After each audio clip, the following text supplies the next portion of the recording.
Boa noite, eu sou a Cílio Simão, começando mais uma live, nosso encontro semanal às quartas-feiras. Todos muito bem-vindos, todos me ouvem? Flavinha, oi, boa noite. Tá me ouvindo com clareza, Flavinha? Toco Design Studio Mobiliário entrou. Obrigado, boa noite.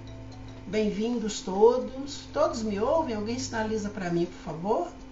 Porque eu não consigo ouvir. Ah, obrigado, Flavinha. Beijo, saudade de você. Bem-vindos todos. Hoje é dia de live. Hoje é dia de mais gente interessante chegando. Nossa agenda está fechada até o final de agosto. Como de costume, vamos falar da nossa entrevistada da semana que vem, que já está confirmada, que é uma joalheira muito bacana aqui de Brasília, chamada Thaís Freade, que é essa moça aqui, olha. Faz um trabalho super bacana, diferente, é uma joalheria inspirada no modernismo. E a gente vai conversar com ela semana que vem. E a Thaís tem uma coisa bacana porque ela é cantora. E aí acho que semana que vem a gente vai ter música ao vivo, se brincar. Faz tempo que eu queria trazer uma cantora aqui e acabei trazendo sem saber, né? Bom, vamos ver o que vai dar, vamos ver se literalmente vai dar samba semana que vem. Espero que sim, semana que vem. E a Thaís tem uma coisa bacana porque ela é cantora. Bom, deu um probleminha aqui no áudio. Vamos lá, vamos ver nossa convidada de hoje. Deixa eu mostrar ela aqui. Só um momentinho.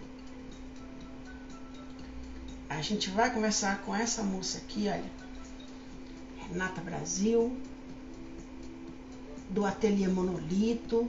É um escritório de arquitetura e de design aqui de Brasília. Ó. Acabou de entrar. Deixa eu acenar aqui para ela. Deixa eu já trazer a Thaís para nosso bate-papo.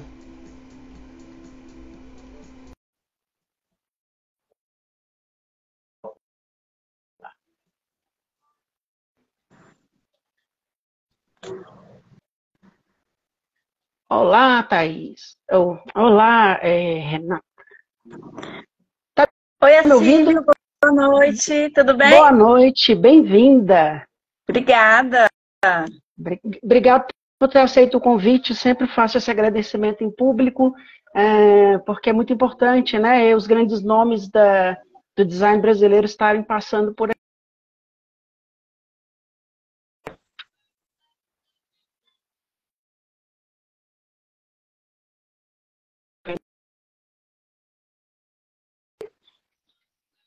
Tá me ouvindo? Te ouço super bem, super bem. Tá, porque deu uma cortadinha, mas agora eu tô ouvindo. Mas então, Cílio, eu que agradeço, é um prazer estar aqui hoje. Maravilha. Pra gente conversar. Maravilha. Vamos falar sobre um monte de coisa bacana. Bom, para quem não te conhece, vamos começar assim, vamos apresentar você, porque a gente tem público de vários lugares do Brasil e do mundo, e nem todo mundo sabe, né? A gente está em Brasília, vocês são muito conhecidos aqui em Brasília, são conhecidos também um pouco fora daqui do meio de Brasília, né? Mas eu queria que você se apresentasse, e eu queria que você começasse falando sobre sua formação acadêmica, que é a primeira pergunta que a gente faz aqui para os nossos convidados, né? Uhum. Falar como é que começou a tua história nessa brincadeira toda. Então, a minha formação acadêmica é na UNB, né? Eu me formei na UNB de Brasília. E sempre tive paixão por arquitetura, desde criança. Já dizia desde criança que eu ia ser arquiteta. Olha que legal. Pois é. Já brincava de Lego, já montava casinha, né? Literalmente. Literalmente. Maravilha. Você se formou em arquitetura pela UNB, né? Já tinha muita certeza disso, então. Já entrou focada. Não caiu de paraquedas. Eu sempre tive interesse, assim, por muitas áreas mais voltadas para o lado artístico, né? Sempre gostei muito, né? De design, de arte, arquitetura, tudo que tivesse ligado à criação, assim, sempre me agradou muito. Muito legal. E eu sempre, né, imaginei como arquiteta, mas eu sempre fui muito curiosa também com outras coisas. Bacana. Então, eu acho que essa curiosidade aí acabou me levando também para outras áreas, né, além da arquitetura. Bacana, bacana. E quando é que o bicho do design te mordeu, né? Porque você, além de arquiteta, você é designer, né? Você tem é monolito ou monólito? Me corrige, por favor. Monolito. Ateliê Monolito. monolito. Tá, então estou falando Isso. certo desde o começo. Bom, porque o estúdio de vocês têm um estúdio de design, que é o Monolito, e também o escritório de arquitetura Monolito, né? São as duas, Isso. funcionam as duas coisas juntas, né? Quando é que o Isso. bicho do design te mordeu? Como é que foi isso? O meu pai, ele tinha uma marcenaria, né? Sempre mexeu com marcenaria, nunca foi profissionalmente, né? Mas ele sempre teve os maquinários, ele sempre fez um monte de coisas. E aquilo sempre me intrigou muito. Eu ficava olhando ele fazer as peças, ele fazia de tudo um pouco. Ele começou sempre muito autodidata e eu sempre achei muito interessante. Ficava vendo ele mexer e como que ele fazia os encaixes, como que ele fazia as coisas. E aquilo acabou me influenciando muito, assim, esse interesse, né, pelo manual, por fazer. Então eu vejo assim que tudo isso nasceu muito através disso, sabe? Da minha infância, de ver o meu pai fazendo as coisas, né? De fazer os objetos. Olha que bacana. E aí Então você foi para o design com uma boa base, né? Já de como funcionavam as coisas, os encaixes, porque uma dificuldade de quem desenha geralmente é entender.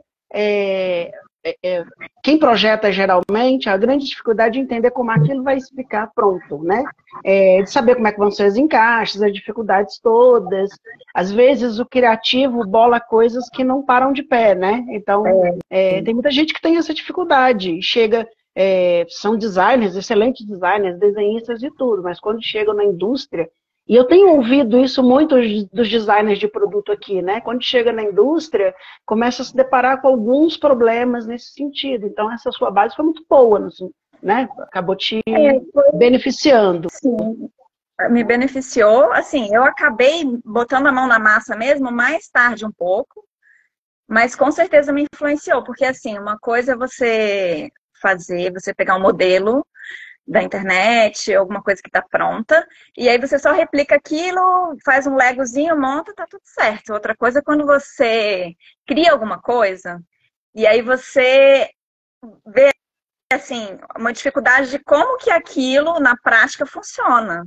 Então, são os protótipos e coisas que você vai fazendo, muitas vezes não dá certo, e aí você vai experimentando, então existe todo a pessoa vê, às vezes, aquele produto pronto, né?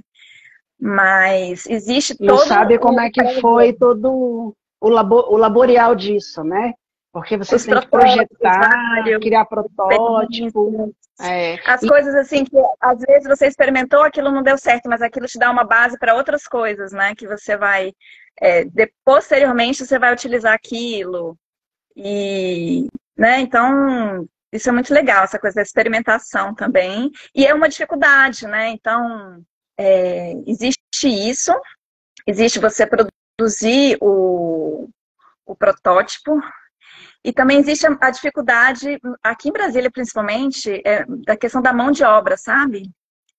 Brasília teve sempre esse problema, né? Agora eu acho que isso está melhor, né? A gente está tendo um time de designers que está sendo criado em Brasília e ficando em Brasília, porque geralmente o designer nascia em Brasília e ia para fora, para São Paulo, né? Para os grandes centros, e meio que abandonava. A gente tem agora já uma geração que está ficando aqui. A Cioli Félix, eu já entrevistei acho que pelo menos 3 daqui, né?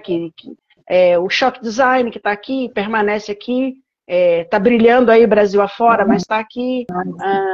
A Cioli Félix, bom, vamos deixar para lá, porque senão eu vou começar a esquecer nome.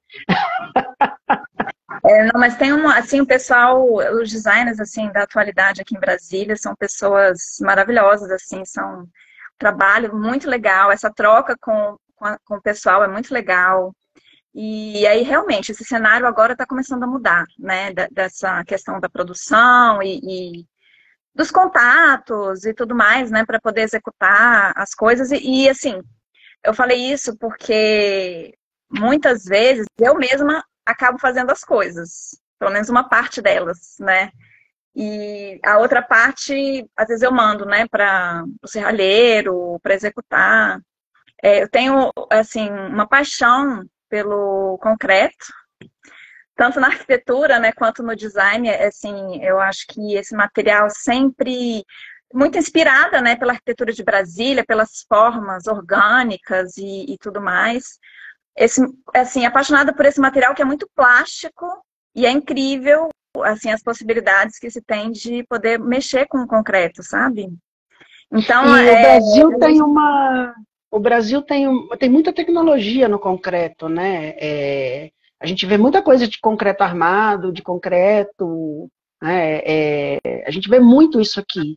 Fora a gente não vê tanto, né? Por exemplo, Londres, eu tive em Londres, você não vê quase essas estruturas mais aparentes como é no Brasil e tão bem executadas quanto no Brasil, né? A gente vê o caso do MASP, de Brasília inteira, do Conjunto da Pampulha, né? De todas essas, principalmente de Niemeyer, né? Mas dos outros modernistas também, né? Dos outros bons modernistas do Brasil, né? sim. Maravilha.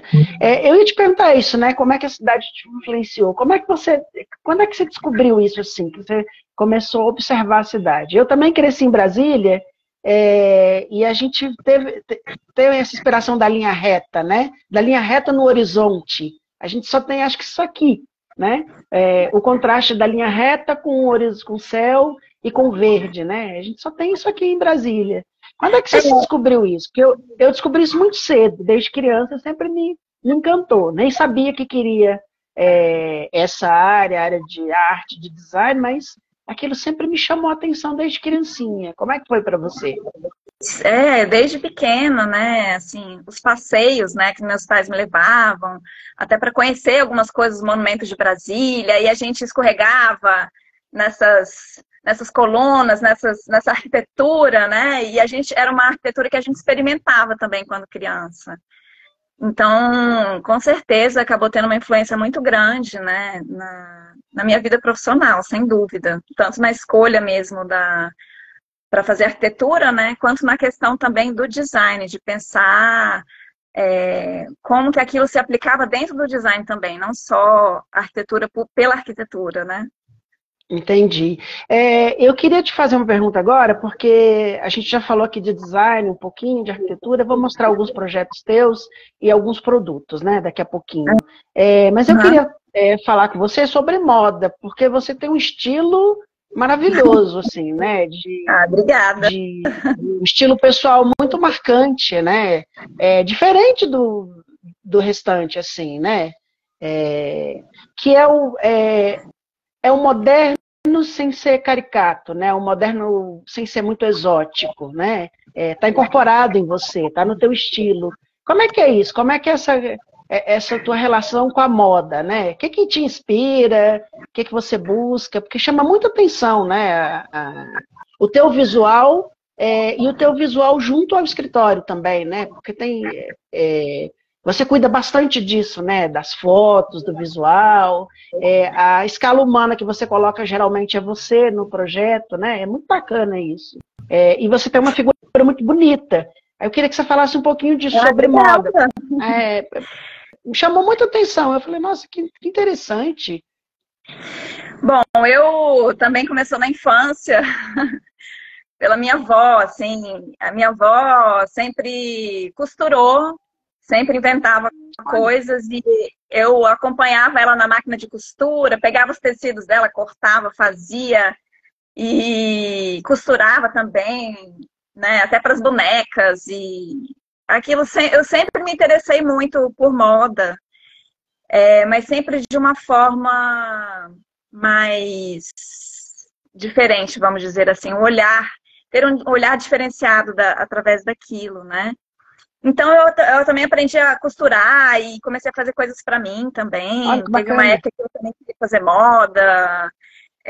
Isso sempre me influenciou de alguma forma e eu acho que a questão do olhar, ela tá ligada em todos os âmbitos, né? não só da questão da arquitetura, a questão do design, mas também a questão do estilo pessoal, a questão...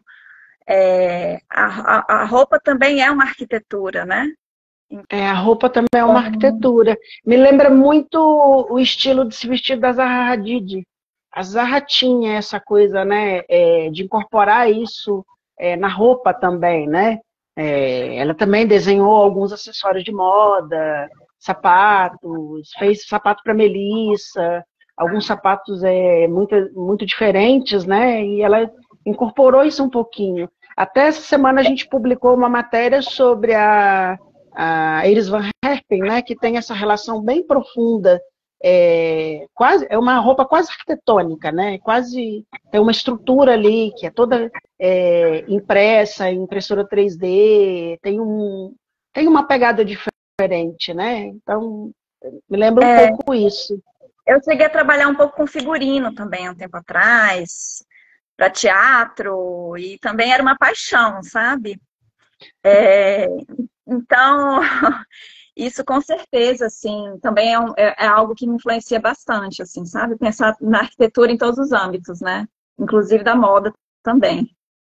Porque Brasília, as mulheres, quem não conhece Brasília, é um pouco mais quadradinho, literalmente, né? As mulheres têm um jeito mais clássico de se vestir, não tão contemporâneos e modernos. É difícil ver mesmo assim, né?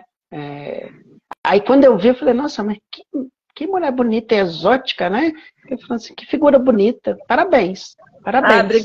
É uma coisa que tem que ser pensada também, né? E falando nisso, como é que é no dia a dia do escritório, por exemplo, né? Como é que é? Porque escritório não é só sentar e projetar, tem que ir para a obra, tem que acompanhar algumas coisas, tem coisas que só funcionam se o arquiteto que projetou estiver lá, né? Como é que é isso? Porque é difícil, né? É difícil. Ainda mais como é que é manter o estilo com obra? Quando se mistura muitas coisas dentro do mesmo segmento, né, do escritório. Porque a gente trabalha com arquitetura, também com design, também com obras. E aí são muitas frentes, né, ao mesmo tempo. Tinha uma época que a gente tinha... Nossa sede era dentro de um restaurante, que era a galeria de arte, que ao mesmo tempo embaixo tinha o ateliê, onde a gente produzia as peças, e o escritório era no meio do restaurante, ele era integrado, e enfim, foi uma experiência muito legal. E aí depois eu engravidei, e aí resolvi dar uma desacelerada um pouquinho. Então, assim, são muitas frentes, e assim, às vezes tem que saber focar também, saber qual que é o carro-chefe, né? Porque a coisa desenrolar, porque senão é realmente muita coisa. A gente faz muita obra também, geralmente a gente faz praticamente assim, todas as obras, né? Não todas, né? Mas a maior parte das obras, dos projetos a gente executa. E o teu escritório faz obras grandes, né? Assim, residências inteiras, e vocês cuidam de tudo, né? Desde da arquitetura quanto da arquitetura de interiores, né? Vocês têm um pacotão completo, né? E geralmente o teu cliente contrata tudo, que é difícil, né? Tem vezes que o arquiteto quer só arquitetura, o cliente quer só arquitetura e faz de qualquer jeito, né? É difícil ter esse nível de confiança, né? Do total. Né? Mas assim, o engraçado, assim, muitas vezes os clientes eles procuram também, porque tem também a obra. E aí tudo acaba funcionando dentro de uma empresa só, né? E entendi. Isso facilita muito, porque eu acho que a obra, quando é acompanhada pelo escritório que fez o projeto, ela tem um cuidado maior, né? Com detalhes e coisas que geralmente quem não estava envolvido diretamente naquilo, às vezes tem umas coisinhas que passam um pouco despercebidas, por mais que esteja tudo detalhado, sabe? Muito bacana. Sim. Bom, continua, desculpa. Não, pode falar, pode falar. Bom, a gente está falando aqui sobre obra, sobre moda, né? Falamos sobre a cidade. E quais outras cidades do mundo te inspiram, por exemplo? A gente que é de Brasília, cresce vendo essa arquitetura diferente, né? Quando vai para outros lugares, começa a ver outras arquiteturas, outras formas. A gente vive numa cidade planejada, a gente vai para uma cidade literalmente bagunçada, por exemplo, igual São Paulo, né? Que não tem nada de planejado, é tudo mais espontâneo, né? Quais outras cidades te inspiram? Que você fala assim, olha, isso é bacana. Olha, se eu fosse escolher por exemplo, uma cidade que me inspira, que tem a ver com o estilo que eu gosto e tudo mais, eu diria Nova York. Assim, as coisas, o jeito que as pessoas pensam e as coisas que são, da forma que são construídas, às vezes, né, assim, é uma cidade que me inspira muito. E eu tive o prazer, né, de participar com alguns colegas designers, né, da Semana de Design de Nova York, né, expondo produtos e tal. E foi uma troca muito legal, sabe? Assim, com pessoas em várias partes do mundo. E, nossa, eu fiquei encantada, assim, né? Porque como Nova York, ele junta várias nacionalidades. Então, é muito legal. Então, eu diria que Nova York. Nova York? Ah, bacana, bacana. Combina um pouco com o teu estilo, né? Nova York é essa saladona de frutas, né? É mais ou menos Exatamente. como Londres, né? Que tem essa mistura toda. Londres, você vê isso muito, muito latente, né? Quando você passeia pela cidade. Mas eu acredito que com certeza deve ser algo também próximo, assim, nesse sentido que você está falando. Londres é muito isso também, né? Tem eu morei 2 anos e meio, então você começa a ver eu falo isso sempre, né? Eles conseguem manter o tradicional com o muito contemporâneo. Então, você está andando naquele quarteirão ali onde estão os prédios comerciais, e vários prédios comerciais arranha-céu gigantescos que estão sendo construídos ainda, né? Tá ali o Gherkin do lado, e no meio deles, espremidinho, tem uma igrejinha antiga, baixinha, e um hotelzinho de 3 andares de frente para um prédio gigante. Todo de pele de vidro. Então, eles conseguem manter isso, né? E você vê essa arquitetura diferente em todo lugar, surge no meio, né? Do tijolinho vermelho. E eles têm esse cuidado também, né? Eles têm o tijolinho vermelho. Então, por exemplo, uma quadra que eles estão com uma quadra de prédios novos. Eles mantêm o acabamento do tijolinho vermelho um pouquinho diferente, né? Com uma bossa diferente, mas eles mantêm a mesma cor, mantêm o mesmo material. Eles conseguem fazer um prédio contemporâneo com o mesmo material. E isso é interessante, né? Manter a própria história, né? Isso é muito interessante. E a cidade, quando você está passeando pela cidade, é que você vê essa mistura, né? Essa grande Babel que é Londres, de várias etnias. Só que Londres tem uma coisa do bairro, né? Você vê o bairro do indiano, o bairro muçulmano, você começa a ver isso muito marcado. É diferente do Brasil. O Brasil é tudo muito misturado, muito miscigenado, né? Você não vê essas diferenças. Mas lá você vê certinho, assim. Quando você está num bairro latino, você sabe que é um bairro latino. Quando você está num bairro indiano, você sabe que é um bairro indiano. Né? As pessoas transformam aquilo ali como... são mini países dentro da cidade. É muito louco isso, sabe? Você sente isso. Porque aí o comércio todo é voltado para aquilo, tanto na vestimenta, quanto na culinária, quanto nos restaurantes. Você vê isso muito marcadinho, né? É lógico que quando você vai lá para o centro da cidade, para o ponto turístico, você não vê tanto isso. Você vê menos essa mistura, né? Vê gente do mundo inteiro e vê coisas do mundo inteiro, né? Mas é bem isso, assim. É uma cidade que eu aconselho que todo mundo vá conhecer, porque, olha, é fantástico. E é uma das poucas cidades do mundo que quase todos os museus são gratuitos, né? Eles não cobram nada. Todas as grandes instituições de Londres são gratuitas. Tem algumas exceções, por exemplo, o Museu da Moda, o Museu do Design, infelizmente, algumas poucas instituições que cobram entrada, mas também não é nada muito absurdo, sabe? Eles têm um um incentivo para a cultura muito grande, né? Isso é muito bom de ser visto assim. E aí, bom, a quantidade de museus que tem, que são gratuitos, é uma coisa de maluco, assim. E a arquitetura, né? Não só a parte de exposição dos museus, mas a arquitetura é muito bacana, né? E você vê isso que eu estou falando, que é o manter o tradicional e o novo. Respeito, né? O respeito ao tradicional, porque o novo ele também segue essa linha também, né? Desse respeito. Eu sempre cito aqui essa história, que é um projeto do Norman Foster, né? Que é o Museu da Guerra, que era um sanatório de 300, 400 anos, foi um prédio que foi um sanatório. Por fora você vê aquela estrutura toda, eles respeitaram tudo aquilo, não modernizaram nada, quer dizer, reformaram em tudo, eles mantêm, conservam em tudo.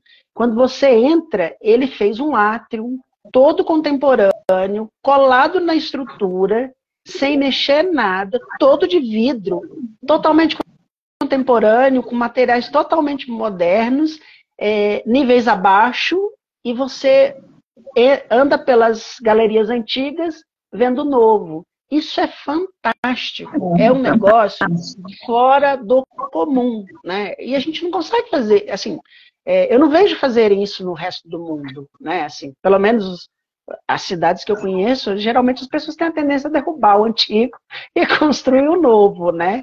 Como foi feito, por exemplo, com o Centro Pompidou. Eles derrubaram quase que um quarteirão inteiro para construir aquilo, né? E o mesmo arquiteto que fez o Centro Pompidou tem um prédio muito parecido em Londres. Quer dizer, o arquiteto que colaborou com o outro arquiteto, né? É um projeto conjunto. Ele tem um prédio muito parecido com aquela estrutura do Pompidou, que é casca para fora, né? Estrutura para dentro. E o prédio é interessante até. Por fora ele é muito feio. Mas quando você entra, você já começa... A gente que é do design começa a achar as coisas interessantes dentro do prédio, né? Começa a ver... Ao lado do Gherkin, exatamente ao lado do Gherkin, de frente, tem esse prédio. Eu não sei dizer o nome dele agora. E é um conjunto de prédios mais novos, né? Modernos. É uma coisa de louco, assim. Eu sou apaixonado por aquela cidade. Nunca pensei em morar em Londres na minha vida e fui parar lá. Você morou há quanto tempo? Quase 3 anos lá. Quase 3 anos. Morei um tempinho na Escócia. E aí está a diferença, né? Por exemplo, Londres tem essa coisa do tijolinho vermelho. A Escócia é cinza. É totalmente cinza. Os tijolos escoceses são cinzas. Não é tijolo, eles usam blocão de concreto cinza. Então a cidade é muito cinza. E é um cinza mal cuidado, na verdade. É o que me desagrada, por exemplo, na capital da Escócia, me desagrada muito isso. Eu nunca tinha entendido, até um dia que eu comecei a passear pela cidade, aí eu falei, bom, é por isso que eu não gosto daqui. É muito escuro, muito cinza. Londres já não é. Londres eu acho já mais iluminada, sabe? Talvez por conta da cor, do vermelhinho do tijolinho, né? Talvez seja isso. E por conta do contemporâneo, né? Que se mistura na cidade, assim. É uma cidade incrível, vale a visita. Para a galera da arquitetura, tem muita obra. Norman Foster, todos os grandes nomes têm prédios ali, né? A prefeitura de Londres é uma coisa maravilhosa. Aquele negócio, a gente olha assim, é lindíssimo. É digno de aplauso aquele negócio. Assim, na beira do rio Tâmisa, né, do lado da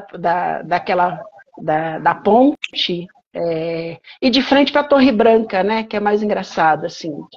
De um lado está a prefeitura de Londres totalmente arredondada e contemporânea, e do outro a Torre Branca, né, que é o castelo que praticamente deu origem a Londres. Ele se chama Torre Branca. E esse castelo deu origem ao filme As Duas Torres do Senhor dos Anéis. O Senhor dos Anéis se inspirou nessa... a Torre Branca do Senhor dos Anéis é assim por conta da Torre Branca de Londres, né? Que é um castelo antiquíssimo, enfim.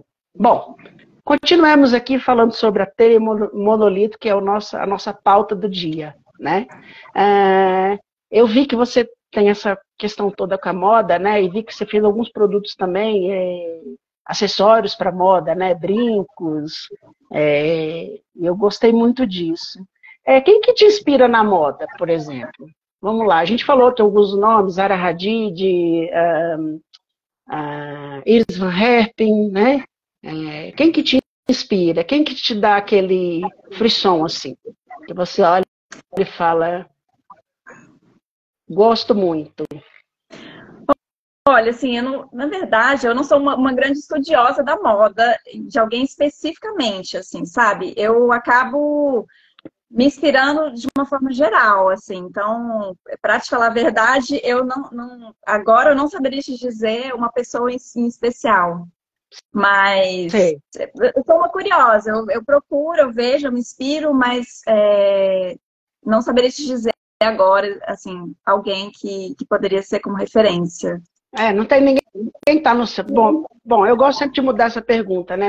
Alguém que esteja no teu radar agora, por exemplo, que te chamou a atenção? Por exemplo, semana que vem a gente vai trazer a Thaís Freade, que é aqui de Brasília, que é uma mexe com acessórios, um trabalho incrível, né? Nossa, maravilhosa. Estava fazendo a pesquisa e gostei muito do trabalho dela e ela foi simpaticíssima. Olha, que bom que vocês são amigas. Ela vai ser a próxima entrevistada. Uma simpatia legal. Também, né? Semana que vem ela vai estar aqui com a gente. E aí, por exemplo, chamou minha atenção, né? Eu gosto muito de joalheria, em especial. Chama muito a minha atenção, né? Eu estou sempre pesquisando. Aí eu trabalho da Thaís, falei, nossa, que interessante. Aí comecei a olhar e a pesquisar, enfim, né? Não tem ninguém que hoje você fala assim, olha, isso é muito bacana. Especificamente, assim, eu não estou conseguindo lembrar no momento, mas... Normal. Porque o teu estilo você mesma faz, né? Então, acho que é um pouco mais difícil, né? De olhar assim. Eu vou muito na minha intuição mesmo, sabe? Do que eu acho legal. Não sigo muito o que está sendo usado no momento. Eu junto referências de coisas específicas Legal. E é isso. Geralmente. Bacana. A gente que é de Brasília, eu voltei recentemente e era uma coisa já que estava me incomodando há um certo tempo aqui em Brasília, essa depredação toda que essa cidade está sofrendo, né? Só uma observação.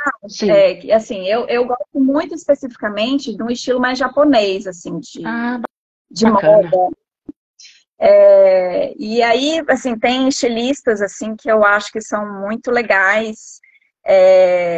A Fernanda Yanomoto, que são algumas estilistas de São Paulo também, que eu costumo seguir também. Que tem essa inspiração oriental, né? É bonito também. Que tem uma inspiração oriental. A Carol da Miwa, que é uma estilista aqui de Brasília, ela também tem essa pegada muito japonesa. Então, legal, assim, bacana. Eu te falar, assim, o que me inspira, na verdade, é uma coisa mais nessa linha, sabe? Que tem a ver também com a arquitetura, né? Tem a ver com roupas mais encorpadas, não muito marcadas, né? Coisas que são muito arquitetônicas. Quase escultural, né? É uma coisa meio Kenzo, né? O Kenzo e Seimiaki. Seimiaki é muito isso, né? Essa estruturação toda, aquela linha dele Baobá, né? Que são as bolsas, que tem aquele desenhozinho geométrico, né? Que aquilo é genial, que é uma coleção inteira de bolsas de todos os tipos. E as linhas dele, né? Plissé e todas essas coisas assim maravilhosas que ele criou, né? Os japoneses inspiram quase todo mundo, né? Impressionante isso, né? Tem em São Paulo a Satiko, que é a Isabel Satiko, também, que ela tem descendência japonesa também, e eu gosto muito das coisas dela também, sou fã. Bacana. E é mais nessa linha mesmo, sabe? Lembra um pouco teu estilo, lembra um pouco, né? Eu me lembrei de um videoclipe da Madonna que tem influência japonesa, né? Que foi inspirado no livro Memórias de uma Geisha. E ele tem toda essa estrutura de roupa, o Nothing Really Matters, né? Que tem aquelas roupas brancas com as golas estruturadas, que é muito bacana. Eu gosto bastante. Bom, vamos falar um pouquinho da nossa cidade, né? Eu não sou brasileiro, eu sou goiano, mas eu cresci aqui e a gente cria amor pela cidade, né? E eu tenho visto essa cidade, uma deterioração muito grande da cidade. Por exemplo, W3 Norte e Sul, tá uma loucura, né? Acho que a W3 Norte agora tá até pior do que a W3 Sul, né? Como arquiteta, como é que você vê isso? Como é que a gente faz para frear isso, né? Porque a gente vê as coisas sendo destruídas, depredadas, um abandono, né? A iluminação da cidade, por exemplo, a W3 à noite tá uma coisa, a W3 Norte tá uma coisa medonha, né? Como fazer isso? Como a arquitetura melhorar isso, né? Porque a gente está no patrimônio da humanidade. Sim, concordo com você. Ao mesmo tempo, eu vejo que existe algo acontecendo, tanto na W3 Norte como na W3 Sul, de movimentos culturais, de coisas que andam acontecendo, cafés, lojas, escritórios. O meu mesmo escritório de arquitetura, que eu falo que era também galeria e tudo, também ficava ali na 715/14 Norte. Então, o que eu tenho, existe essa depredação de fato, mas assim, nessas localidades mais especificamente que você está comentando, eu vejo que é um movimento que está começando a mudar um pouco ali, porque antes eram muito oficinas e coisas ligadas, né, a serviços assim desse tipo, e agora eu vejo que as pessoas estão mudando um pouco, começando a surgir certos tipos de negócios que estão movimentando ali. Então, eu acredito que esse movimento, essa circulação de pessoas, acaba, de certa forma, modificando um pouco o espaço, né?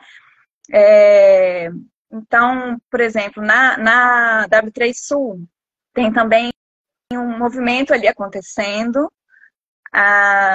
né, ali nas proximidades ali da 706, ali, eu não sei se você conhece o Espaço Infino, que existe ali. Ainda não conheço. Vale muito a pena. E o que eu tenho visto lá é o Miguel, né, que também ele foi o criador da Piquenique, né?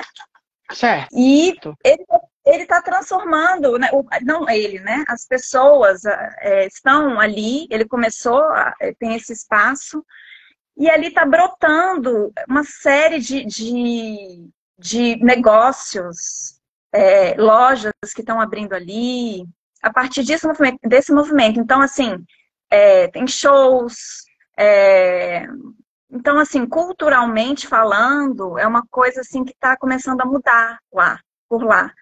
Então, eu vejo que aos poucos, nessas localidades, as oficinas e tudo têm sido substituídas, né, por esse novo cenário. E as pessoas estão começando a fazer, assim, desse cenário mais criativo, está começando a fazer parte desse cenário, sabe? Tanto da W3 Norte quanto da W3 Sul. Agora eu estou procurando meu escritório, assim, atualmente eu estou com escritório no coworking, né? E estou procurando um novo lugar como meu escritório. Então, um dos lugares que eu estou buscando é por ali também, sabe? Porque eu acho que tem a ver com o tipo de arquitetura e coisas que a gente costuma trabalhar no escritório, que tem a ver com essa coisa meio misturada, sabe? Entendi. Eu recentemente eu passei pela W3 Sul, né? E ali no Renato Russo, naquela parte ali onde está o Centro Cultural Renato Russo, a gente vê os grafites, né? Aquela coisa belíssima, os grafites do Toys, do Omic, dessa galera aqui que já tem uma referência na cidade, né?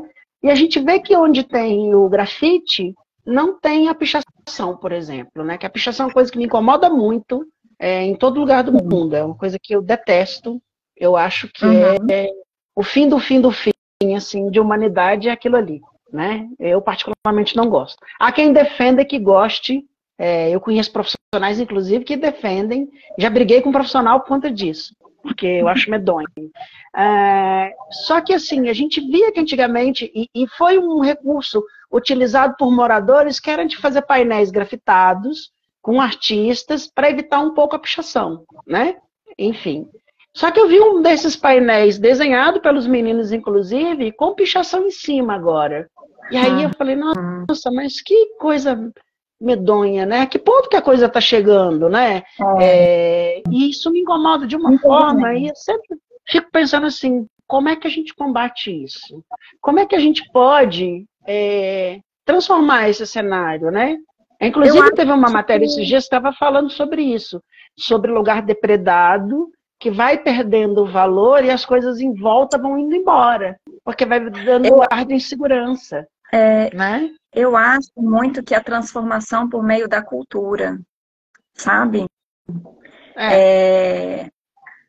Assim, porque isso promove uma mudança de tipos de pessoas que andam, que circulam, e acaba gerando um movimento, sabe? Então, eu acho que a cultura tem esse poder, né, de contribuir nesse sentido, sabe? Sei. Eu acho que a gente pode começar a discutir mais isso, né? Juntar os arquitetos. Brasília é um patrimônio da humanidade. A gente precisa ter mais esse carinho, né, com a cidade, né?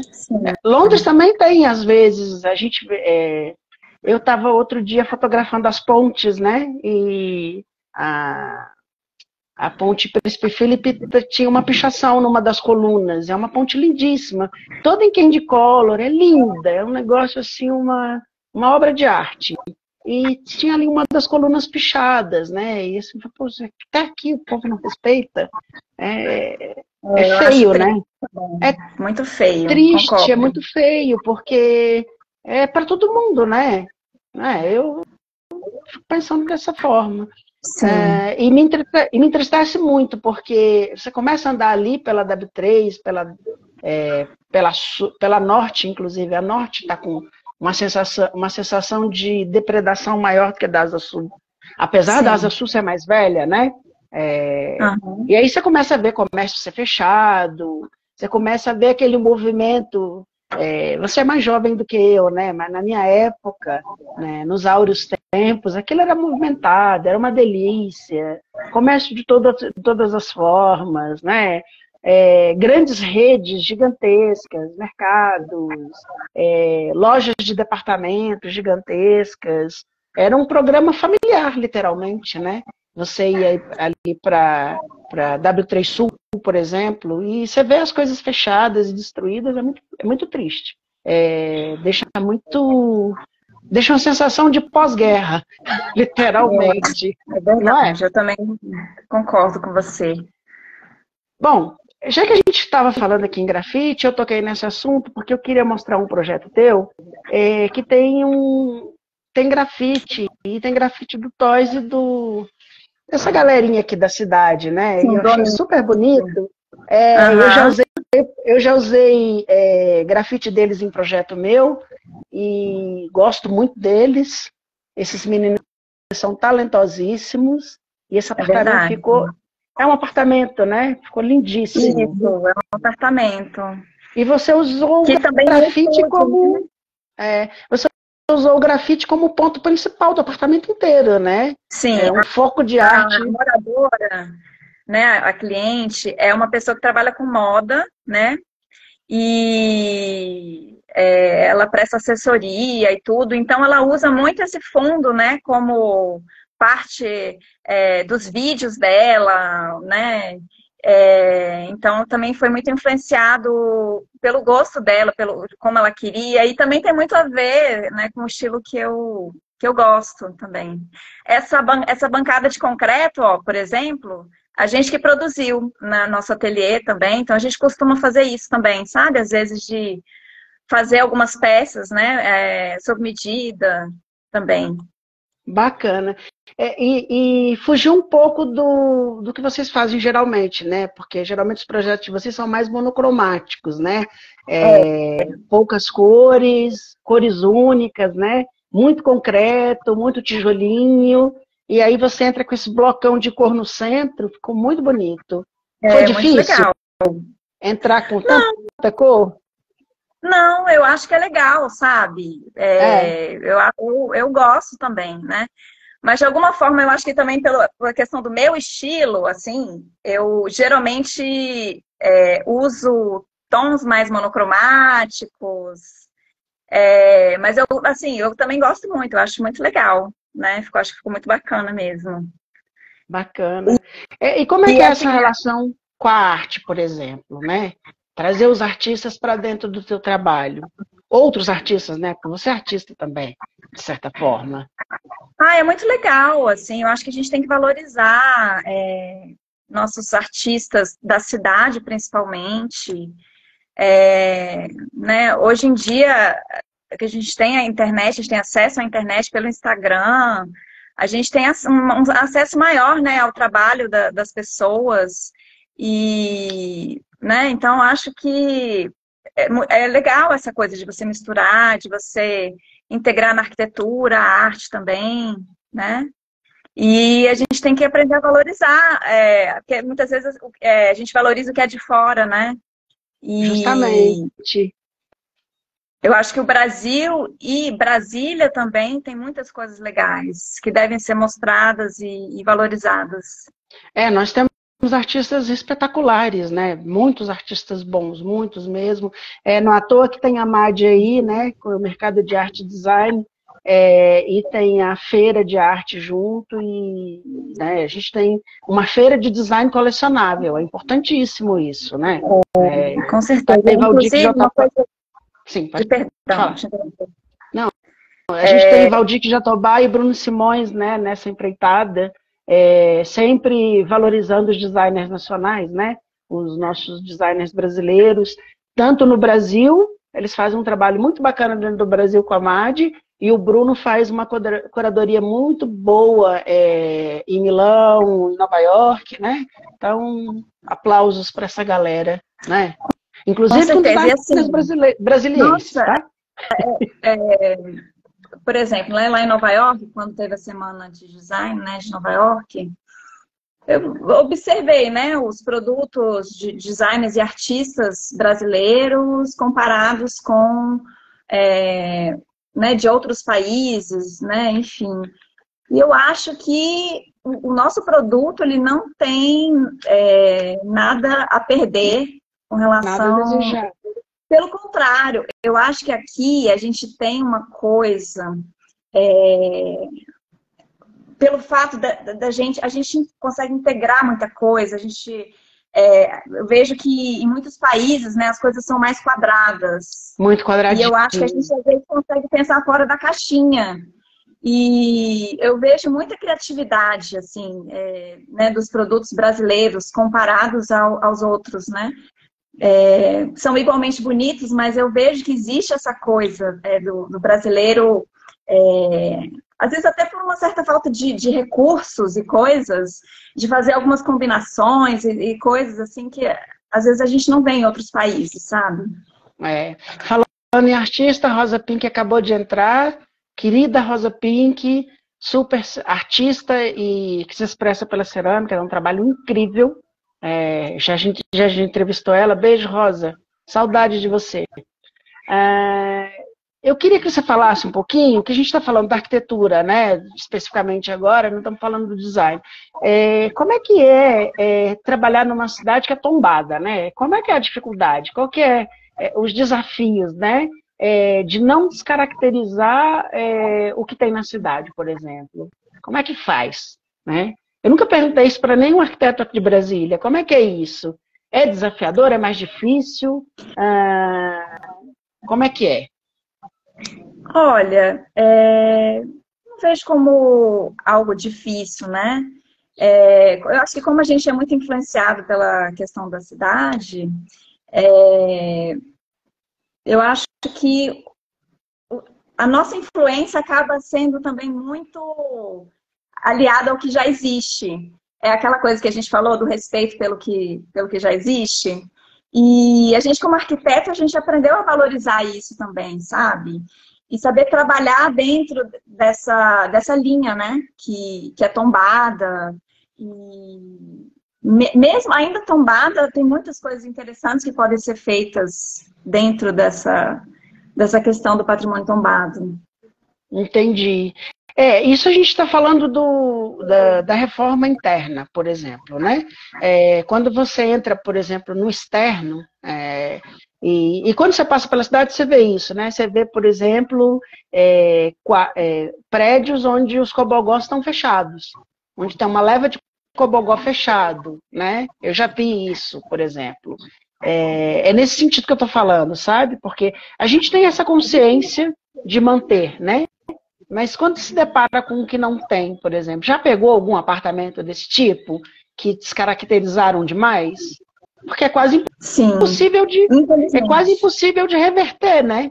Porque são materiais que não são fabricados mais. Por exemplo, lembrei de uma coisa muito polêmica aqui que eu vi que foi uma reforma que fizeram, que foi essa história de tirarem o gail das tesourinhas e pintarem de branco. Eu olhei para aquilo e falei, gente, o produto existe. A empresa veio para o Brasil. A empresa veio para o Brasil por causa da construção de Brasília. Então tinha como. É lógico, não dá para você reformar, mas você poderia colocar um produto muito similar àquele ali sem descaracterizar. Aí eu fico pensando assim, quem que autoriza essas coisas, meu Deus? Quem que faz isso?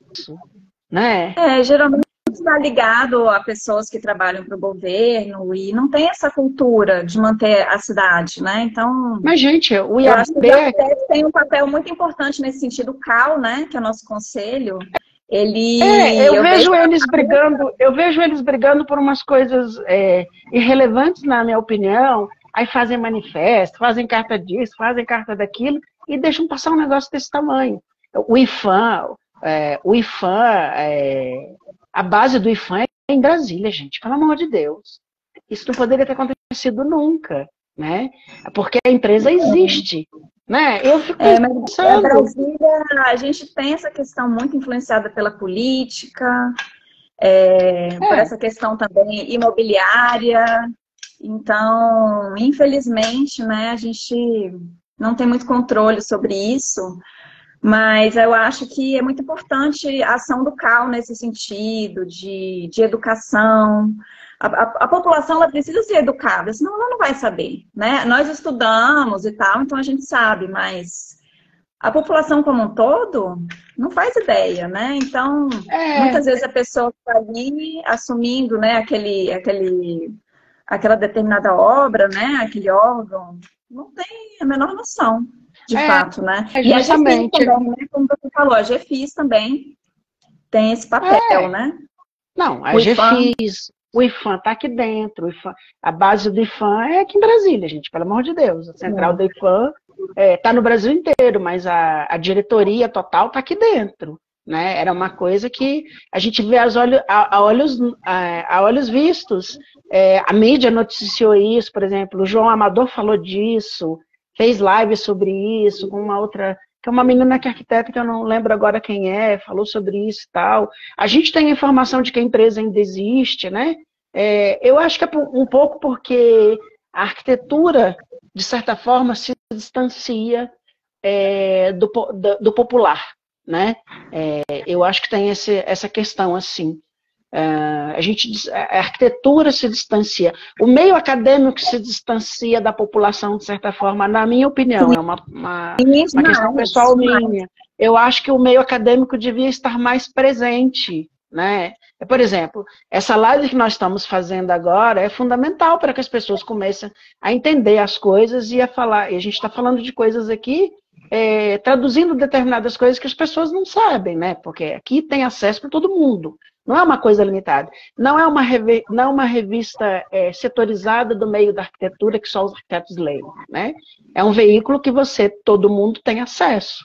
É por isso que eu gosto de trazer arquiteto, designer, artista, joalheiro, justamente para que as pessoas comecem a ter esse contato, né? E o falar mesmo. Eu fiquei conhecendo, né, o seu trabalho. E eu acho que ele é importantíssimo nesse sentido também, sabe? De mostrar arte, cultura, arquitetura para as pessoas, né? E educar também as pessoas, assim. Eu gostei muito, você está de parabéns, assim, porque... Obrigado, mas a ideia é essa mesmo. Muitos, por exemplo, pessoas que você entrevistou, eu até vi algumas entrevistas, eu achei que eu fiquei conhecendo através do seu trabalho, inclusive, né? Então, muito Mas legal. a ideia é essa, é que as pessoas se conheçam, né? O Ronald Sassan falou isso aqui, né? A gente tem um meinho muito fechado, porque a gente se conhece todo mundo, nós conhecemos os nomes, nós trocamos figurinha, né, um com o outro e tudo, mas a maioria das pessoas não sabem. É aquela história assim, o fulano ganhou o Oscar do design. Ninguém chega numa loja falando assim, eu quero a poltrona que ganhou o Oscar do design desse ano. Ninguém sabe o que é isso. Né? Vamos falar a verdade? É claro, o prêmio é importante, o reconhecimento internacional é importante, não sou contra isso, não é isso, gente. Mas a gente tem que começar a pôr o pé no chão e aproximar mais o design de todas as pessoas, né? O Máximo Morosi falou isso numa palestra dele anos atrás, vou sempre repetir essa história. Ele abriu a palestra dele dizendo, design é uma palavra feita para vender produto, só. Não é mais que isso. É verdade. Tem gente que se incomoda com essa frase, mas ela é muito real, né? Não é para depreciar o produto, mas é para valorizar o produto, né? É uma forma de você valorizar. Vender é valorizar o produto, né? Você vende coisas que você se identifica que você gosta, né? E o design tem que ser esse diferencial. E é aquela velha briga, né, da Bauhaus. Funcionalidade, forma versus função, né? E que parece que agora está se perdendo de novo com essa história toda de design art, na minha opinião, tá, gente? Não são verdades absolutas, não. É minha opinião, minha visão de mundo pelo que eu estou vendo, né? Eu estou vendo que a gente está começando de novo a derrapar nisso, né? E aí você começa a ver o design art deixando a coisa impopular, né? Popular que eu digo assim, é lógico, existem nichos de mercado, existem vários nichos de mercado, né? Mas por que não ter um nicho, o design começar a atuar mais no design mais popular, para todo mundo, sabe? Deixar um pouco de fazer pracinha nos jardins e fazer lá na periferia, que é onde precisa de verdade, né? Não que no jardim não precisa, nos jardins precisa. É bacana ter o bicicletário, é bacana ter a praça pública. Isso a gente vê lá no exterior, a gente vê grandes praças feitas com pallets. Na Escócia tem uma cidadezinha pequena que eles fecham a rua e todos os móveis são feitos de pallets. Aí tem bicicletário, lugar para as pessoas sentarem, no final de semana aquilo vira uma festa, fecham a rua e vê aquele movimento todo, né? Na cidade, no total. Por que não a gente repetir isso aqui, né? Sim, sabe? Mas com certeza. nos lugares onde precisa também, não só nos lugares de luxo, mas no luxo e lá onde precisa também, né? Para todo mundo ter acesso. É isso que eu falo. Eu acho que a arquitetura de verdade é isso, né? É pensar nisso também, né? Sim. Bom, deixa eu mostrar mais um projeto seu, vou mostrar um antes e um depois, que é este apartamento aqui, olha, esse é o antes e esse é o depois, né? Deixa eu ver se eu acertei. Sim. Tem que tomar cuidado para não errar a foto. Nossa, é chocante. E é um prédio antigo, é um apartamento antigo da década de 60, não é isso? Isso. Até esse projeto, a minha cliente, ela está aqui, inclusive, ela até acho que fez um comentário aqui a respeito, e é esse apartamento mesmo que está aí. E olha, que felicidade. Lindo apartamento. Esse prédio, ele tem uma planta muito legal, muito diferente do primeiro andar, que dá acesso para as lajes, né, tanto de um lado quanto do outro. Então, o apartamento, ele também funciona como um terraço-jardim, sabe? E ficou muito legal mesmo, assim, sabe? Imenso, cheio de plantas. Você abriu e integrou tudo, né? Sim. Foi integração total. A gente derrubou mesmo e fez tudo do zero. Bacana, muito bacana. Parabéns, belo trabalho. Emocionante, Obrigada. assim, bem bonito. A gente fica tão feliz de ver. Outra coisa que eu queria comentar do trabalho do escritório ainda, antes de entrar na parte de design, é o cuidado gráfico que você tem. Eu acho que isso deve ser seu. Por exemplo, eu vejo muito esses desenhos lá no teu Instagram que eu sigo, eu fico olhando, estou sempre acompanhando, eu acho muito bacana, né? Isso é um moldboard, né? De um projeto, e você conseguiu dar essa carinha gráfica assim, interessante. Deixa eu só fazer um comentário aqui, Melina Machado, joalheira maravilhosa lá de São Paulo. Beijo, Melina, saudade de você. E aí eu acho tão bacana, e é diferente, né? O teu gráfico. Aí eu vou mostrar isso aqui, ó, porque aqui é um gráfico, né? Toda a parte gráfica. Geralmente as pessoas põem renderizada, né? E você não põe renderizado, você põe o desenho mesmo, com essa cara de ilustração. De ilustração. A palavra é essa. Aí você vê o ambiente finalizado, formalizado, e tá tal qual, né? Olha, que bacana. E o Instagram inteiro é assim, gente. Vale a pena acompanhar, começar a seguir, porque é muito bacana. Eu acho muito legal, assim, a representação mesmo, gráfica. E é a questão do olhar, né? O cuidado com tudo, arte, né? No final das contas. Né? Tanto da questão do projeto, quanto a questão da apresentação.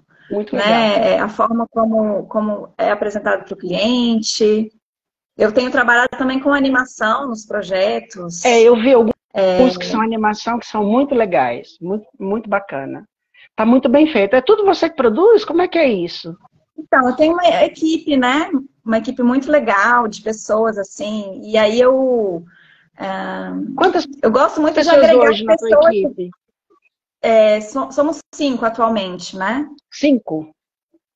5 para isso tudo. É coisa pra caramba, menina. Coisa pra caramba. É muita coisa. Muita coisa. E assim, aí dependendo do que for, do que acontecer, aí a gente contrata pessoas que são parceiros também, sabe? Entendi. Ó, eu estava falando da história do tijolinho, né? E tem um projeto de vocês que tem isso bem, bem forte, né? Que foi essa foto que você me mandou, que é linda. Isso é de um projeto de vocês, é de uma residência, né?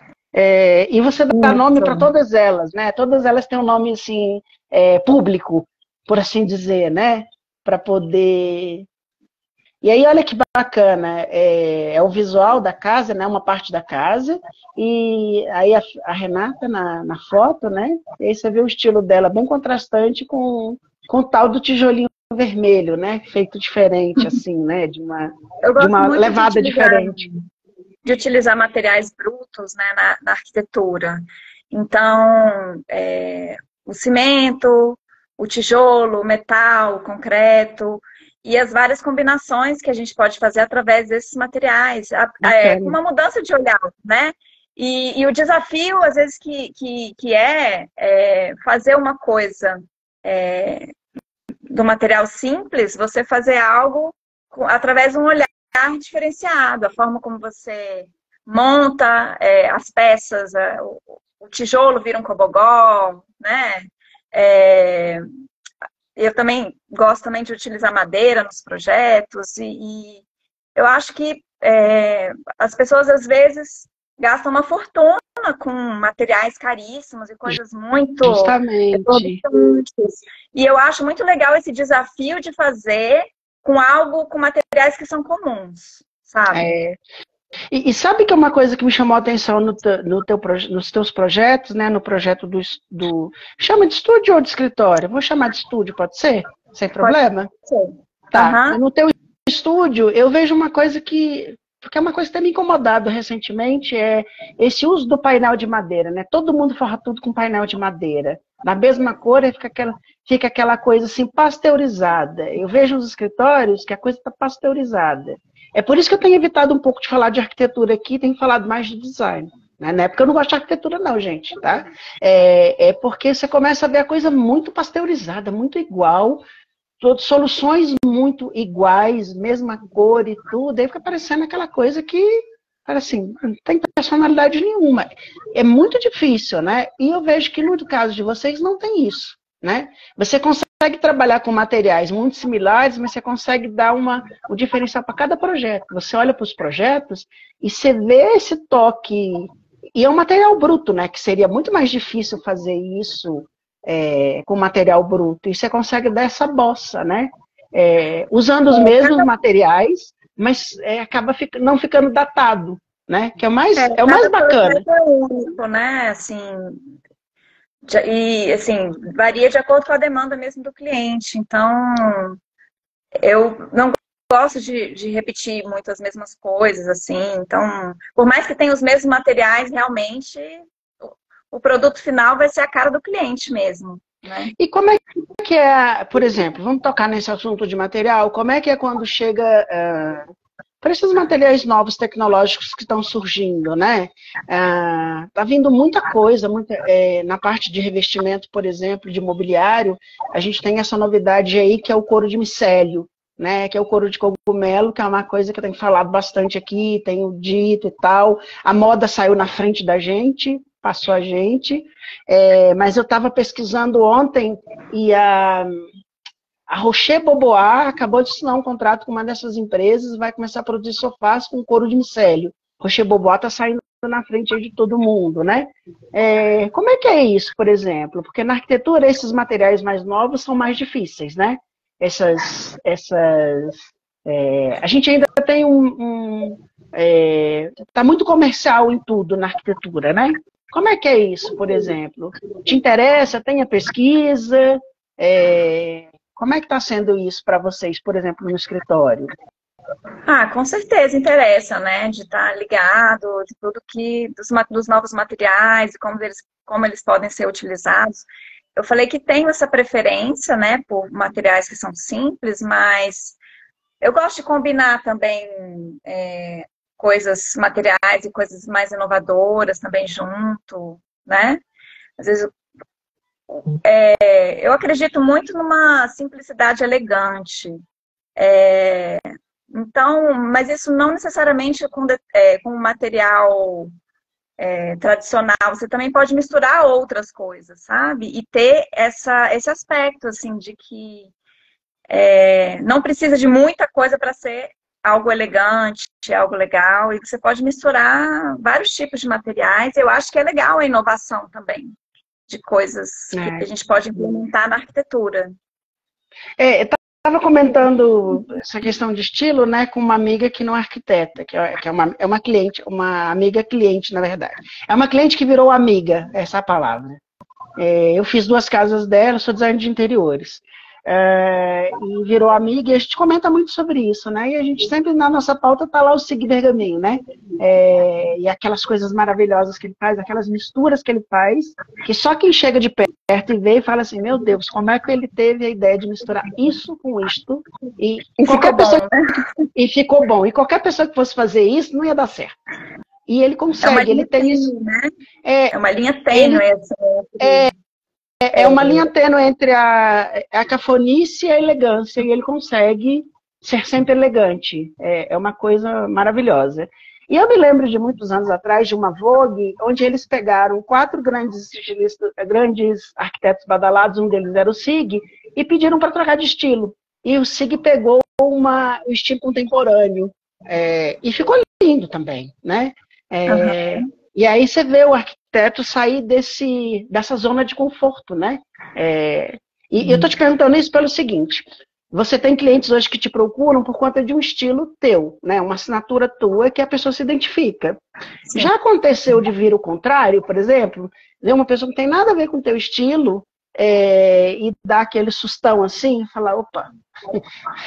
Sim. Já aconteceu? Como é que foi?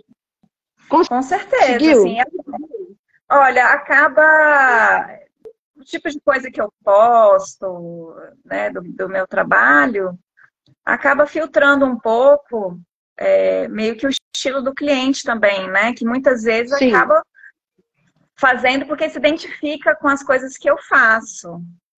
Mas acontece, né? De clientes que têm outros gostos completamente diferentes, mas eu acho, ao mesmo tempo, que é um desafio dentro disso. Sair da zona de conforto, né?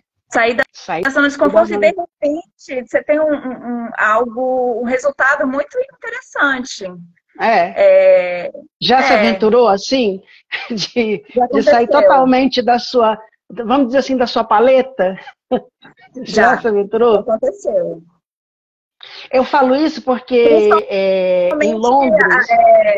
assim, principalmente mais no início, né? Do trabalho, da carreira e tal. Atualmente, eu acho que segue mais uma linha do que eu costumo trabalhar. De vez em quando aparece. E, assim, Você encara, você não foge. Eu encaro. Eu faço. Faz parte, né? Faz parte do ofício. Eu tô perguntando isso porque às vezes fica isso, né? E eu vejo muita gente que não é da nossa área falar sobre isso, né? Sobre essa questão de estilo, essa coisa muito datada, os estilos de cada arquiteto, desses arquitetos mais célebres, né? Não celebridades, mas mais célebres, mais famosos, estilo Arthur Casas, por exemplo, né? Enfim. E eu estou falando isso também porque Londres, quando você vai olhar os profissionais de arquitetura e de design de Londres, é uma coisa insana. Você olha e fala assim, não é possível um negócio desse. Você olha e fala, tanto no comercial quanto no residencial. Recentemente a gente publicou a casa do Boy George. É uma coisa maluca, porque era uma igreja gótica, o local. Não era uma igreja, era uma casa gótica, toda escura, e a arquiteta super coloriu o negócio. E ficou maravilhoso. E a mistura, o mix que eles conseguem fazer é algo surpreendente, né? E eles utilizam muito um recurso que é o tecido, né? Que a gente usa muito pouco. Eles usam muito o tecido. Eles são mestres na história de mexer no tecido. E assim, você começa a olhar as fotos, você fala assim, nossa, tem uma peça completamente contemporânea, com material completamente futurista, no meio de duas bergés antigas, com um tecido super floridinho, e tá tudo bem, sabe? Isso é muito bacana. Agora eu queria começar a mostrar os teus produtos de design. Agora vamos falar do Estúdio Monolito Design, né? Vamos começar a mostrar? Isso. Eu vou começar a mostrar os produtos, você vai comentando, tá bom? Tá bom. O relógio, que é muito legal, muito bacana. Lembra um pouco do Teatro Nacional, né? A gente que é aqui de Brasília, eu olho e me lembra um eu vejo muita. Você vai ver que às vezes não é um pouco coincidência, assim. Mesmo que intuitivamente, eu acho que tem a ver com a arquitetura de Brasília, de alguma forma, sabe? Tem, a gente vê isso, lembra um pouco os painéis de concreto do Atos Bulcão, né? Porque ele tem painéis de concreto. Tem um painel dele que é feito com mármore branco, né? Ela que é no setor comercial norte, no setor bancário norte, que é lindíssimo, é um painel dele pouco conhecido, mas é um negócio belíssimo, assim, e são baixos relevos de mármore. Eu gosto dessa cidade. Foi só citando. É bom falar com quem conhece, né? E tá na mesma leva que a gente. Esse bicicletário, que é muito legal, né? Que é para colocar a bicicleta. Isso, a gente mesmo que produziu, né? Esse banco. Não, tá esse banco lindo, foi a primeira peça sob encomenda que a gente fez. Eu e o meu ex-sócio, né? Também, o Bruno Damasceno, que foi sócio do ateliê durante muitos anos. Então, muitas das criações também ele fez parte. Só foram em conjunto com ele, né? Bacana. Sim. E esse banco foi a primeira peça que a gente fez sob encomenda. E foi muito legal de produzir. É bonito, bem bonito. Eu tenho diferente, né? Eu tenho um galpão na minha casa, onde, inclusive, que era o mesmo galpão, né? Lá atrás que meu pai produzia as coisas de marcenaria. E aí a gente, muitas vezes, né, costuma fazer as coisas lá mesmo, né? Que tem espaço e... Legal, bacana. Falando em joalheria, olha a parte de joalheria que eu sou fascinada, eu gosto muito. É muito legal. E brinco de concreto, né? Porque é um brinco de concreto, gente. É brinco de concreto. Inclusive, essa é esse rosto da minha mãe, inclusive. Olha que Foi minha modelo, né? Super bonito. Mamãe, você puxou o estilo da sua mãe, então, né? Porque ela tem também esse lado contemporâneo, né? Tem. Mais um brinco, né? Muito legal. Eu sou um apaixonado por joalheria, eu gosto muito, muito mesmo. Assim, é uma coisa que chama a minha atenção. Legal. Eu dou um destaque muito especial aqui para os joalheiros, gosto muito, acho que é uma arte também. É uma arte. Muito joalheiro talentoso, é literalmente uma arte, não é fácil não. Aí a gente já vai para o objeto da casa, né? Já vai entrar que é muito legal. Conjunto de suplás, né? Que pode montar de várias formas. É tudo concreto, né? Vocês fazem tudo na base do concreto. Como é que fica o peso, por exemplo? Porque isso é uma peça de uso diário, né? Como é que é isso, por exemplo? Como é que é pensar isso? Né? Então, peso e tudo. Não fica muito diferente de um suplá normal? Suplá normal não, de suplá de outro material. Desculpa. Digamos que fosse o mesmo peso de cerâmica, por exemplo. Então tudo bem. Eu fiquei olhando assim... Muitas vezes a gente trabalha com concreto mais leve. A gente... poucas vezes a gente utiliza aço dentro do concreto. Entendi. É um concreto sem estruturar. A gente utiliza alguns agregados que cumprem essa função, sabe? Entendi. E aí a gente tem um concreto um pouco mais leve, né, do que o tradicional. Às vezes não tem como, a gente tem que incorporar o aço dentro, né? Mas muitas vezes a gente... Mas assim, que eu falo isso não tira o peso, assim... O concreto é muito pesado, seja ele com ferragem ou não, né?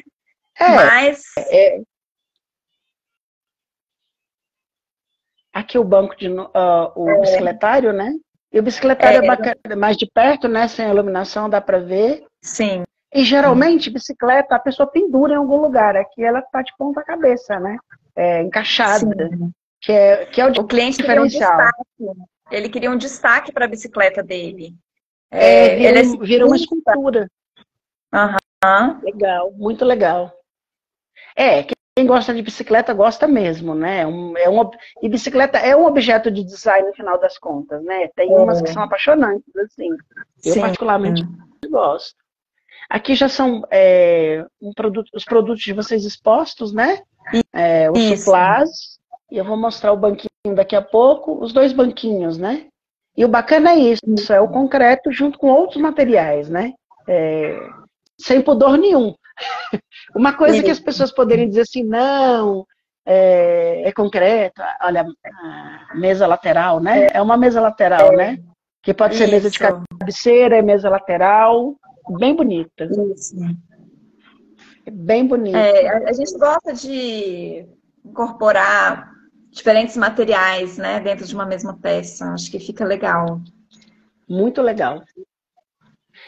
Aqui é uma exposição, né, que foram vários designers brasileiros, né, de Brasília, brasilienses, né, juntos. Isso. Essa é uma mesa de centro. Ali atrás está a Cioli Félix, né, e o outro lá atrás eu não lembro quem é, mas eu já publiquei. Muito legal. Isso. Eu estou te perguntando pela questão do peso, porque assim, a gente está falando de imobiliário, né, para residência. Então tem que pensar na coisa prática também, né? Eu vi uma menina que é aqui de Brasília, que ela faz uns comentários muito legais, assim, os vídeos dela são críticas, na verdade. E mandaram para ela uma cuba toda de vidro. Aí ela abriu o vídeo dela falando assim, olha, nas faculdades de arquitetura e design tinha que ter uma matéria de faxina e limpeza. Para os designers aprenderem que as coisas têm que ser limpas. E da dificuldade que é criar algumas coisas. E eu falei, sabe que ela tem razão? Verdade. Porque tem que pensar assim, em a gente manutenção. começou a produzir alguns mobiliários, né, em concreto. E essa questão do peso é uma questão relevante, tá? Porque acaba ficando, às vezes, um pouco caro você transportar isso para outros estados. Justamente. Então, a gente E começou a vender para fora com objetos um pouco menores. E aqui em Brasília, a gente utiliza as peças maiores para os clientes, né? Inventa coisas, né? Porque tem essa questão da logística. Como é um peso grande, tem que isso pensar acaba nisso tudo. influenciando com certeza. E é Né? cubagem, né? É medida e peso. Então a gente tem que começar a pensar nisso, né? Na hora de projetar alguma coisa. Com certeza. E assim, como muitas vezes eu mesmo produzo as coisas, eu comecei a pensar, a criar objetos que eu mesma pudesse carregar, sabe? Justamente. Que tem que pensar mesmo nisso, né? Pensar como é que vai ser o dia a dia. As coisas não ficam lá eternamente, elas têm que sair do lugar de uma hora ou outra para fazer uma limpeza, uma manutenção, né? Sim. Eu lembrei aqui agora de uma linha da Jacqueline Perkins, que chamava Pixel, que eram peças de vidro, mas era um negócio, um peso absurdo. Para tirar os cubos, ela fez cubos, né? De vidro duplo. Aquilo para tirar do lugar precisava de uma garra, daquelas garras de transportar vidro. Aí o cliente era obrigado a comprar 2 garras junto com o puff para ter na casa dele. Né? Uhum. Então, são essas coisas que têm que começar a ser pensadas. Né? As coisas não param ali e ficam eternamente no mesmo lugar. Né? Esse é o banco boliche. E isso faz parte do design, né? Também, pensar essas coisas todas. Boliche, a época os furinhos são por isso, né? E é concreto isso, exatamente. também. E, inclusive, você pega ele como se fosse uma bola de boliche mesmo. Você pega ele... é por transporte também. Bacana. Bem pensado. Bem pensado. Essa luminária que eu gosto muito. Luminária torre. Você pode usar ela fechada, né? E aí, fechada, fica só um fechozinho de luz, né? Desse buraquinho. Ou então você usa ela aberta e orienta o foco que você quer. Super bonita, super bonita. E aí você fez uma brincadeira com o metal, o concreto e a madeira, né? Muito difícil de produzir. Como é que foi isso, por exemplo? Porque geralmente você faz objetos que têm um elemento só, né? Ou 2, por exemplo, que era o concreto e o ferro, né? Juntos. Que são mais fáceis de ser trabalhados. A madeira já é um pouco mais complexo e quando entra a iluminação aí fica mais difícil ainda, né? Por exemplo, estou vendo o Bruno De Lazo, ele está produzindo uma luminária e ele está tendo muito trabalho com isso. Bruno, querido, um super designer lá do Sul. Desculpa, pode falar. Pode falar. O Bruno é um designer lá do Sul, super querido, e inventou de criar uma luminária para uma exposição. E ele está apanhando, viu? Eu até brinquei com ele. Olha, eu falei, leva para Mariana Amaral. É um desafio, porque assim, antes do design pronto, vem o protótipo. E aí, você cria vários protótipos até você chegar num que funcione. Então, é complicado mesmo, assim, você chegar... Não é de uma hora para outra, né? É um processo. Principalmente quando envolve materiais diferentes trabalhando juntos. Mas é engraçado, né? Porque no design a gente vê essa dificuldade, né? E vocês veem, você é arquiteta, né? Então você está acostumado a projetar coisas muito maiores e que dão certo, por exemplo, né? Por exemplo, quando você projeta uma casa, você não tem como fazer um protótipo da casa. Você faz no máximo uma maquete eletrônica e tudo, né? Mas o projeto em si e tal, na hora que vai implantar, é lógico, a gente faz adaptações na hora de implantar um projeto, tem sempre uma mudança aqui e outra ali, algumas coisas que tem que ser modificadas e tudo, tem sempre isso, sempre vai ter. Mas levando em consideração a escala, né, é uma coisa que não dá para errar. Né? E vocês têm uma precisão cirúrgica nisso. Né? É muito difícil errar um projeto de uma casa. Né? Por que a gente, por projeto menor, a gente se perde? É um caso a ser estudado, não? É verdade, eu não tinha parado para pensar nisso. Porque para pensar, todo arquiteto geralmente é um designer, né? Paulo Alves falou isso aqui na entrevista dele. Todos os arquitetos são designers, na verdade, porque começaram a fazer coisas para os projetos deles. Helena Bobardi, Oscar Niemeyer, todos eles, né? Todos os grandes arquitetos projetam alguma coisa para uma residência, geralmente. Começa assim, Sim. né? Ou para uma residência de um terceiro. E que muitas vezes tem uma grande complexidade, né? Dependendo do projeto. Grande complexidade. Aí quando você entra, por exemplo, você entra na escala da casa, aquilo sai muito, muito certinho, muito preciso, né? Salvaguarda alguns arquitetos modernistas que as casas foram abandonadas. Não vou falar sobre isso aqui, outro dia eu falo. Uns casos absurdos deles. E casas que foram abandonadas porque não dava para morar, né? Casas famosas. Um dia eu vou falar só sobre isso aqui, porque é uma pauta interessante. Mas, geralmente, os arquitetos que eu conheço fazem residências, escalas gigantescas, e, geralmente, quando vão fazer um produto, tem essa dificuldade. Aí faz o protótipo, não dá certo e tal. Engraçado, né? Tu nunca tinha pensado em analisado dessa forma. Por que será? É verdade. Realmente. Será que a gente se perde? Eu acho que é por conta do não poder errar com a casa, né? E não ter uma forma de fazer um protótipo, por exemplo. Eu acho que quando a gente tem a possibilidade de fazer o protótipo, aí começa a gerar os problemas. Aí a gente começa... É meio um ato falho, no final das contas, não? É porque também uma coisa é você... Você manda fazer uma coisa... E aí tem determinadas pessoas de vários segmentos que fazem aquilo e aí dentro... E aí acaba o produto final acontecendo. Muitas vezes, quando você vai dentro do design, quando você vai criar o protótipo, o designer mesmo aqui ele mesmo que vai encaixar, que vai fazer aquela peça, né? Ou então, assim, vai mandar produzir um material, outro e juntar.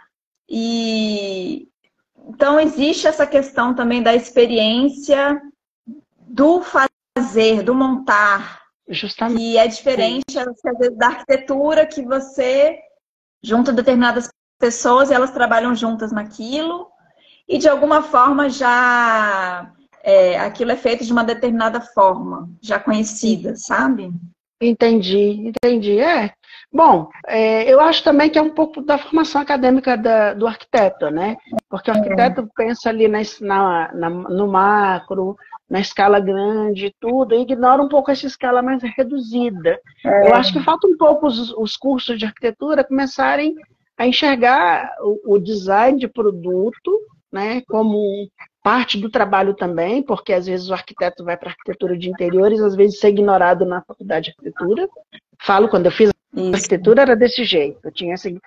A gente falava sobre design, o professor ignorava, falava, não, design eu não quero saber, eu só falo de arquitetura.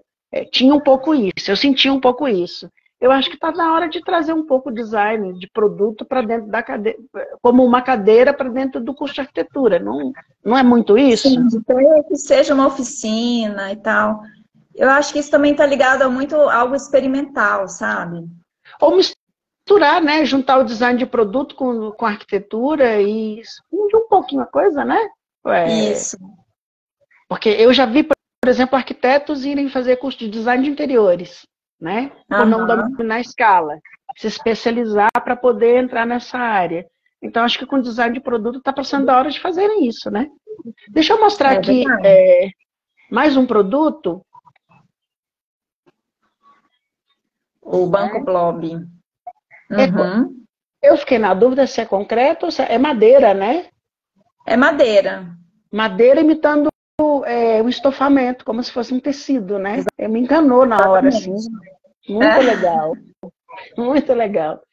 Se a ideia era essa, conseguiu. Me enganou. Era essa. Fiquei olhando. Falei, como é que fizeram isso no tecido, meu Deus?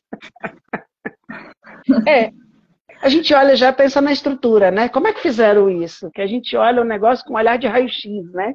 Tentando descobrir como é que foi montado, onde é que encaixou, onde é que vai o parafuso desse negócio. É tudo desse jeito. E é um desafio, às vezes, você descobrir ali empiricamente como que você vai unir as peças. Às vezes você acha que com um determinado parafuso, aquilo vai dar certo, mas muitas vezes não dá, e aí você mistura, às vezes, algum material de cola com um parafuso. Eu vejo as coisas, as descobertas muito de um campo muito experimental também, sabe? Você já pensou em especializar em design de produto, por exemplo, igual eu estou falando? Já passou pela sua cabeça isso? De falar, vamos fazer um curso de design de produto para melhorar, não, para lapidar mais, né? Porque acho que falta um pouco esse conhecimento, não é? Falta. Não, isso sem dúvida, isso está dentro de coisas que eu quero fazer. Bacana. De me especializar dentro disso, né? Porque o meu conhecimento, ele é muito empírico, sabe? É o macroespaço, né? A gente fica ali na coisa da arquitetura, né? Um pouco. Eu sei porque eu estudei um pouquinho de arquitetura, eu estudei um pouquinho de arquitetura e era um pouco isso, né? Eu brigava muito com os professores por conta disso, porque eu queria trazer essa bagagem do design que eu já tinha e tal, do design de interiores, e eles não gostavam muito, não. Os mais puristas, assim, queriam me crucificar. Mas eu acho que o que você falou da faculdade de arquitetura, eu vejo que existe uma dificuldade grande da maior parte dos arquitetos, eu diria, dentro do curso, porque às vezes você faz, de repente, um corte de determinado edifício, ou sei lá, do projeto. E tem um mobiliário. Oi? E tem um mobiliário ali no meio, né? Mas, por exemplo, você vai detalhar como que é o corte de uma janela cortada, com os caixilhos, como que eles fazem e tal. Eu vejo que a maior parte tem muita dificuldade nesse sentido, sabe? Eu concordo com você. Eu acho que deveria ter também uma aula também de detalhamentos construtivos. Isso falta. Mas tem a ver com a questão do design também, né? Eu concordo com você nesse sentido, e eu acho que isso é uma falha na arquitetura do nosso sistema acadêmico. Eu me lembro de duas situações na faculdade de arquitetura, que uma era o professor levando 40 minutos para desenhar uns tijolos no quadro, para falar sobre materiais. Falei, criatura, qual a dificuldade de você entrar numa obra e roubar um tijolo para mostrar para essas criaturas que nunca viram um tijolo de perto? Se você desenhar um tijolo em 3D, não resolve a vida deles. É uma aula de materiais, eles têm que tocar naquilo, né? Qual a dificuldade da faculdade de ter uns tijolos para mostrar, né? Primeiro ponto. E uma outra situação era isso que você estava falando. Um aluno que não entendia o que era um batente de porta. Caiu de paraquedas na faculdade, gosta do curso e tudo, mas não tem a bagagem que a gente tem. E aí o professor falava assim, não, batente da porta, você tem que... Era uma aula de desenho, né, de corte. Estava ensinando o corte, aí ela estava falando justamente sobre isso. E o menino falava, mas eu continuo não entendendo o que é um batente de porta. E olha assim, que, por exemplo, eu fiz algumas matérias de sistemas construtivos e tal, mas ainda é muito básico, sabe? E aí ela querendo ensinar aquilo através do desenho, e ela queria ensinar um corte para uma pessoa que eu não entendia. Aí eu me levantei, fui lá na porta, falei, menino, olha aqui, ó, folha, maçaneta, batente e tal. Aí tudo ficou olhando para mim. Gente, vocês têm que parar com isso. O material está na sua frente. O que custa chegar numa porta e mostrar o que é um batente para a criatura, explicar. Porque aí a pessoa vai entender como é que desenha aquilo ali, vendo de perto e tocando, vendo as faces do objeto. Eu aprendi a desenhar assim, desmembrando o objeto, me dava um objeto inteiro, eu desmembrava, ou me dava um objeto desmontado para eu montar. Assim eu criei raciocínio espacial. Né? Sim, inclusive muitas coisas você só vai aprender depois que você começa a trabalhar com obra. Mas aí que tá o problema, né? Não pode chegar no mercado de trabalho para aprender. E aí a dificuldade de achar um estagiário, né? Eu já tive arquiteta que me ligou e falou, pelo amor de Deus, me arranje uma estagiária. A última que eu arrumei não sabia comprar batente de porta, não sabia do que se tratava. Aí, de novo, a história do batente de porta. Aí eu lembrei por que a pessoa não sabe o que é um batente de porta, que o professor não explica, né? E é ali onde é a hora que você pode errar, né? Na obra você não pode errar. Na hora de fazer uma compra para um cliente, não dá para errar, gente, sabe? Então, eu acho que é um pouco, é uma falha do nosso sistema educacional mesmo.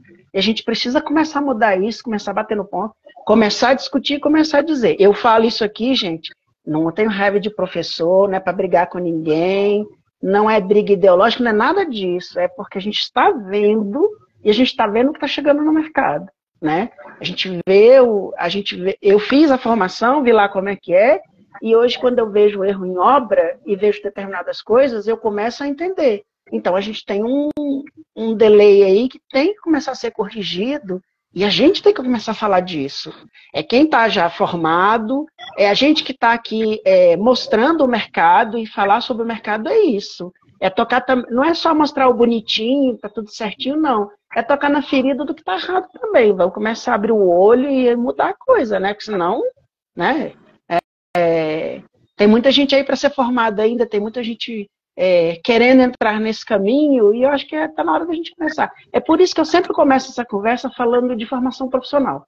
Por isso que eu bato nesse ponto, por isso que eu falo, e por isso que eu faço as críticas, né? Deixa eu mostrar aqui o teu Instagram, porque ele é muito bacana, eu sempre gosto de mostrar, porque geralmente eu parto para o meu entrevistado aqui do Instagram. Então, minha base é no Instagram e eu gosto de mostrar sempre. O Instagram do Monolito é bem legal. Aí tem as partes gráficas que eu estava falando, que é muito bonita, muito bem cuidado, muito bem produzido. Eles têm uma bagagem assim, ó, formidável. Para nós profissionais, vale a pena olhar, vale a pena seguir. É muito bacana. Ninguém é inimigo, a gente é todo mundo amigo, dá para todo mundo se elogiar, né? Vamos começar a parar com a competição?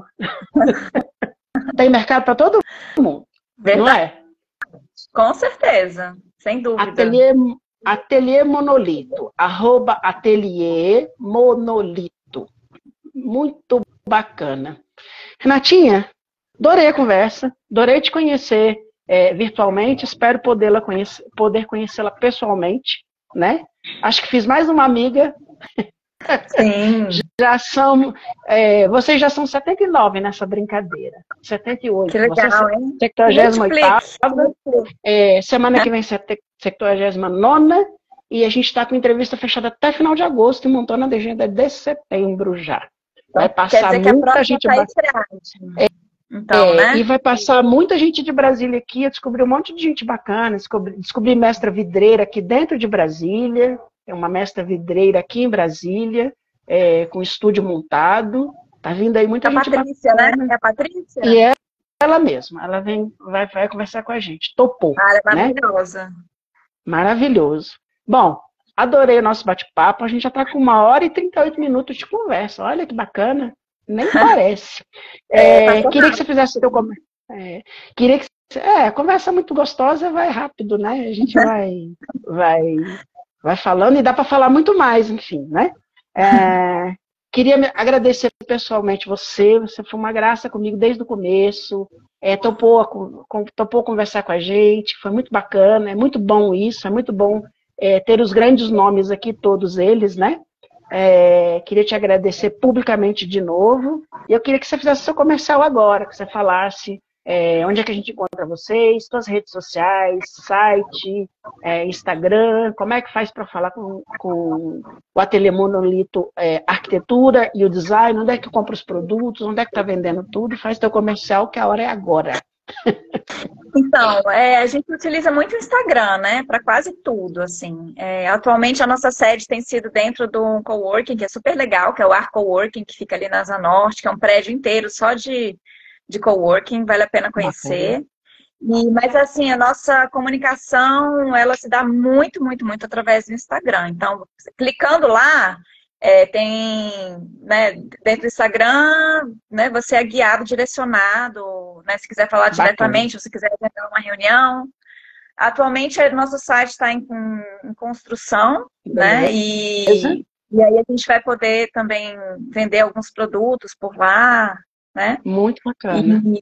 Então, se quiser falar com a gente, né, entrar diretamente através do Instagram, que lá vão dar todas as informações. Qual quadra do coworking, por favor?